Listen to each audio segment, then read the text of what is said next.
Jenny, thank you. As we first told you on Action 2 News at 10 last night, police declared a protest in downtown Green Bay unlawful after a peaceful Black Lives Matter protest took a turn.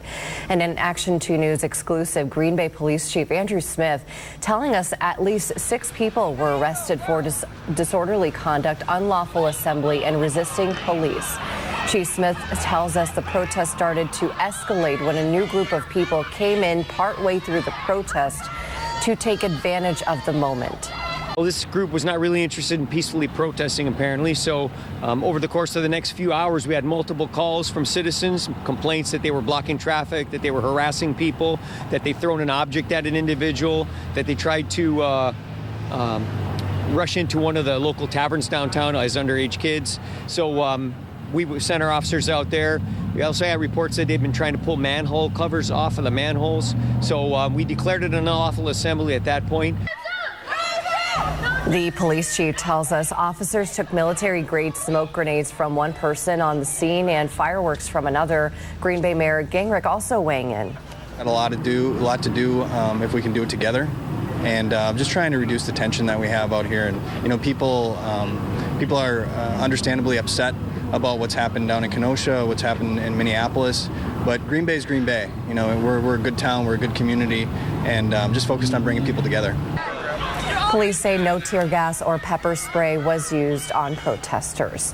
A much more peaceful Black Lives Matter march is expected later today in Green Bay. Black Lives United Green Bay is hosting an action-packed day of events today at Joanne Skate Park. There will be a rally at 1 p.m., a march at 2 p.m., a school supplies giveaway at 3, and then an input session at 4 in the afternoon. The organization plans to give away 300 book bags filled with educational supplies at this event. The organizers are asking for a suggested donation of $40 or for people to buy book bags themselves and fill them with supplies to donate. My baby said, "Daddy, why did they shoot me so many times?" I said, "Baby, they weren't supposed to shoot you at all." Jacob Blake's family and hundreds of other marchers came together Saturday in Kenosha to call for justice. This comes after nearly 1 week of protests sparked when Jacob Blake was shot 7 times in the back by police, paralyzing him from the waist down. As we reported on Tuesday, just days after that encounter between Blake and police, a teenager identified as 17-year-old Kyle Rittenhouse shot and killed 2 people during those protests, also injuring a 3rd person, according to police. Now, U.S. Congresswoman Gwen Moore and Wisconsin Lieutenant Governor Mandela Barnes stand alongside the Blake family with more than 1,000 troops stationed in Kenosha to keep the peace.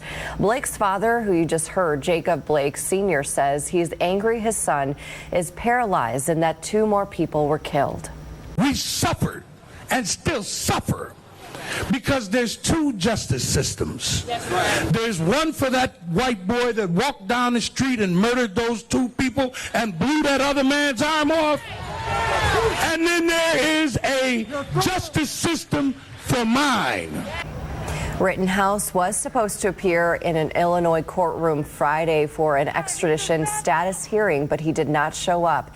His public defender says the decision allows the Illinois teen to meet with a private attorney before being taken to Wisconsin to face charges. The hearing is scheduled for September 25th. New this morning, President Trump says he will visit Kenosha Tuesday this week after praising the National Guard for their help in calming the unrest in the area. The White House says he will be meeting with law enforcement and examining the damage from protests that became violent in the city. Had tremendous success. As you know, we were finally able to get the go-ahead from the local authorities to send in the National Guard. We sent in the National Guard, and within a few minutes of the Guard, everybody cleared out and it became safe. It is not yet known if the president will meet with Jacob Blake's family. In a developing story this morning, a De Pere woman gets another invoice for organizing protests. We first told you last Thursday about Hannah Lundeen receiving an almost $800 invoice from the village of Eshawamenon for a protest she organized in July. This week, she received a $7,000 fine from the village of Howard for another protest she organized. She and her fiance will have to appear in court on September 29th. The ACLU guidelines say certain events like marches or parades that do not stay on the sidewalk require a permit. Lundeen believes officials just want to keep her quiet. Doing exactly what they want. Exactly what they want to happen is what's happening. They want us to stop. Lundeen says she plans to go to court and plead not guilty to the ordinance violation. She says she trusts that if she goes and does end up having to pay, her protest community will help her with that bill. Coming up this morning on Upfront, we're following the situation in Kenosha this morning, and our coverage continues on the show. Adrian Pedersen has a look at what's coming up at 10.